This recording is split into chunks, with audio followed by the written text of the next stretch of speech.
my name is Rebecca Stairs, and I chose to do my cultural audit on millennials who are working in leadership positions within human resources in the United States. I wanted to start off by defining the years that I used for millennials, as this can be different depending on what research you looked at. I chose to use the years from the Pew Research Center as they're considered a credible authority in millennial research. The years they chose are individuals who were born between 1981 and 1996.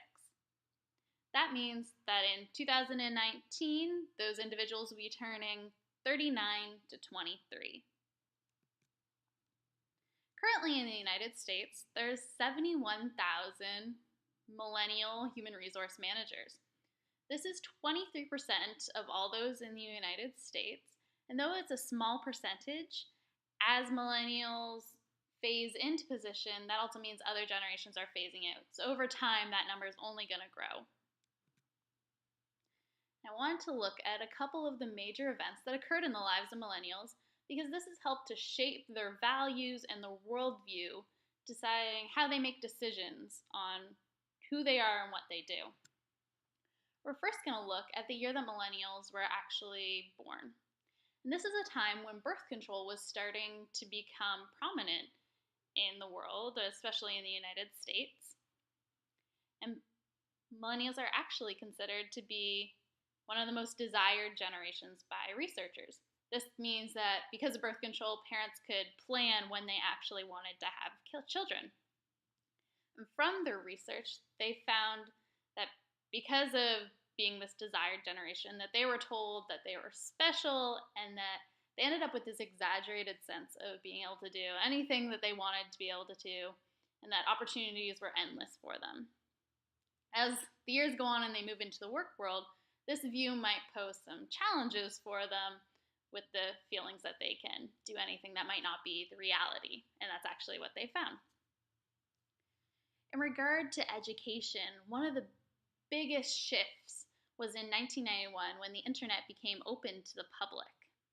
This allowed for a mentality of globalization to really take form in millennials, as they were able to find information about whatever they wanted from wherever they wanted. They weren't confined to the books or to the people that they talked to in their communities. Next, we're going to look at 3 different tragedies that have really shaped millennials' core values in the way that they think. The first one is the Columbine High School shooting. Next was the 9/11 terrorist attack on the World Trade Center and the Pentagon. And finally, the Great Recession, which occurred in 2008. For the Columbine shooting and the terrorist attack on 9/11, these events, though millennials might have watched them from afar or on TV or heard about them on the news, allowed them to see communities be broken and come together and rebuild after a tragic event.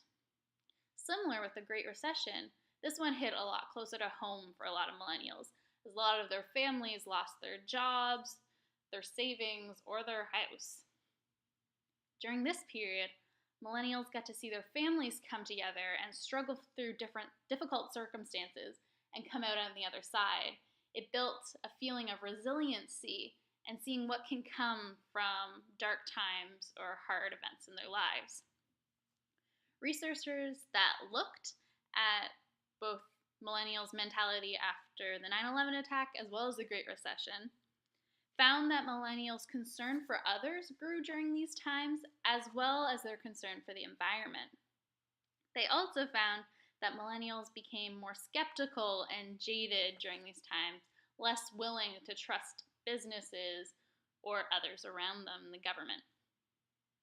The researchers found that these effects actually lasted long after the events actually occurred. Then moving into the political realm, we have the election of Barack Obama and Donald Trump that occurred during millennials' formative years as they were growing up. We're going to talk about these a little bit later as we move into politics. And in regard to politics, you see 2 arrows here, one for human resources and the other for millennials. That's because both of them bring their own politics into the picture. Where the arrow turns purple, that's where millennials entered the workforce and the 2 politics kind of mixed together to form their own. Starting off with the politics of human resources, You see a list of acts here in this legislation that has helped to shift and change the way that human resources is. It was developed to be a group that focused on the human side of business and to really take care of the needs and values of the employees. A lot of these acts put in place important policies.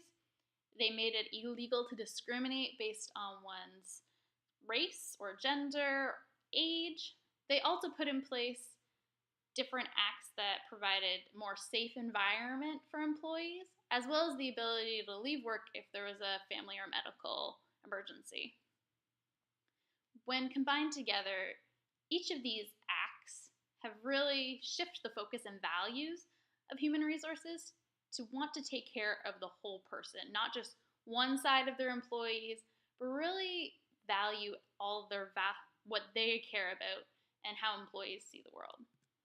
Moving into the politics of millennials, they had a really different turnout between the 2008 election, when Obama was voted in, and the 2016 election, where Trump became president. In 2008, Obama actually got 66% of the individuals under 30 vote, which is very significant compared to years past. Millennials really valued some of the things that Obama focused on. His campaign was said to be one of change, and those things that he focused on changing were the values that millennials really took to heart and things that were important to them, and they were really able to jump on to what he was talking about and the things he was doing in his campaign. After his first year in office, 64% of millennials approved of what Obama had done with his time and how he had acted as president. A couple years later, however, reports came out about the United States being a surveillance state and really cracking down on individuals who had unpaid student loans, which is a challenging area for millennials. And because of this, they grew to have more of a distrust of the government, and that was shown in their voting in the years that preceded.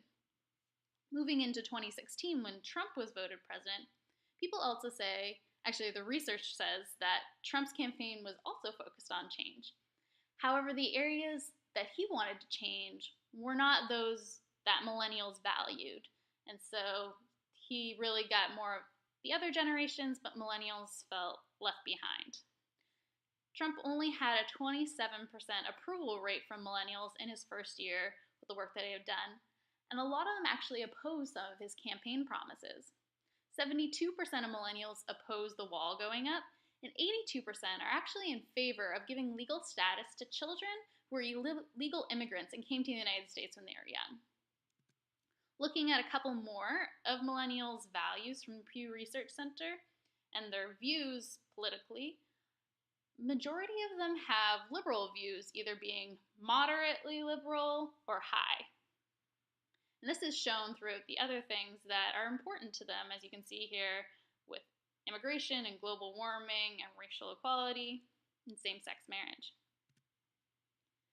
Looking into Schwartz's theory of basic values, we can see that millennials started here in this area of self-enhancement. This is how they grew up being told that they were special and they could do whatever they wanted to, and they were able to achieve things that were well beyond them.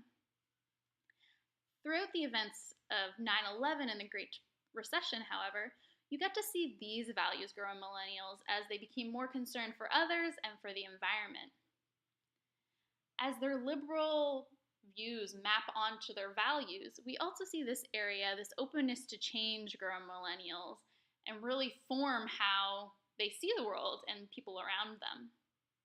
When we talked earlier about how Trump's campaign focused on change, but not one that was important to millennials, his campaign more focused on change in this conservation area.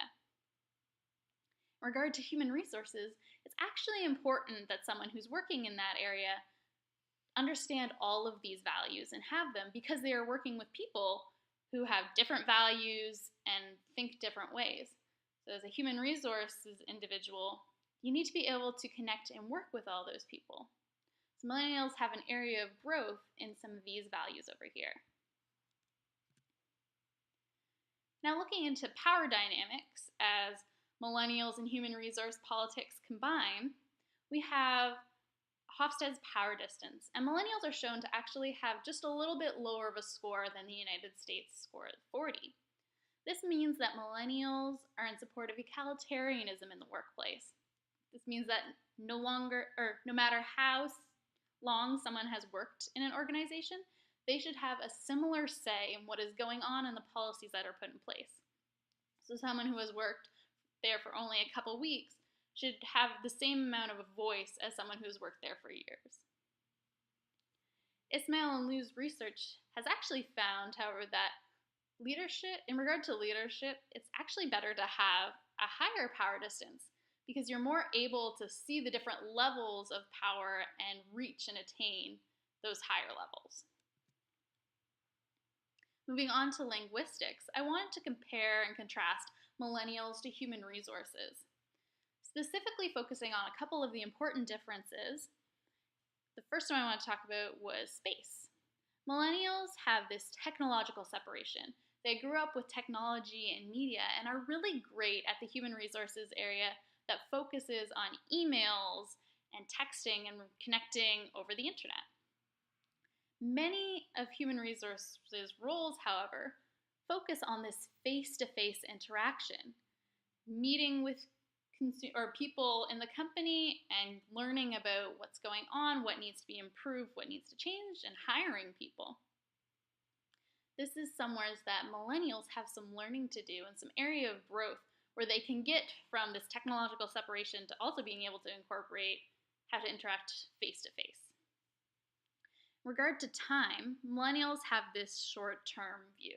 They like to think about what's happening within the next hour, what's happening tomorrow, maybe within the next week. But in the role of human resources, you're really focused on the long term. There are some short-term aspects, but everything that you do really has an impact on this long term. Each policy that you put in place, each person that you hire, changes the way that the organization functions in the future, and that's something that someone in human resources needs to be mindful of. In regard to information flow, millennials have grown up in this individualistic society where it's focused on what you can do and how you can grow as an individual. Even though human resources in the United States has grown up in this individualistic culture, human resources is more of the collectivist side of the company, where they're focused on the company as a whole and how each individual fits in to that greater whole and changes the way that the organization functions and works. So as you can see, there's some similarities between millennials and human resources and linguistics, but there's a lot of areas where growth needs to happen in order for millennials and human resources to meld cohesively. Because of that, my recommendation for companies that are looking at hiring millennial leaders in their human resources department is that they also have a mentor who's from a different generation.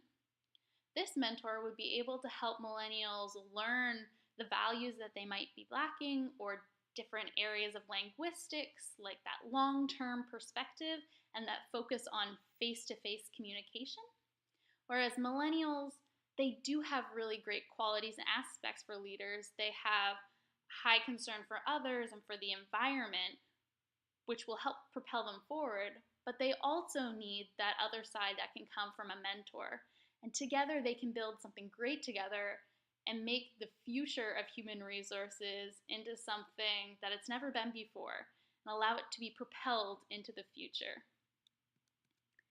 I wanted to thank you for listening to my presentation on millennials in human resources, or millennials in leadership positions within the United States. I'm really excited to see where millennials will go in the future within human resources, and I hope you are too. Thank you for listening.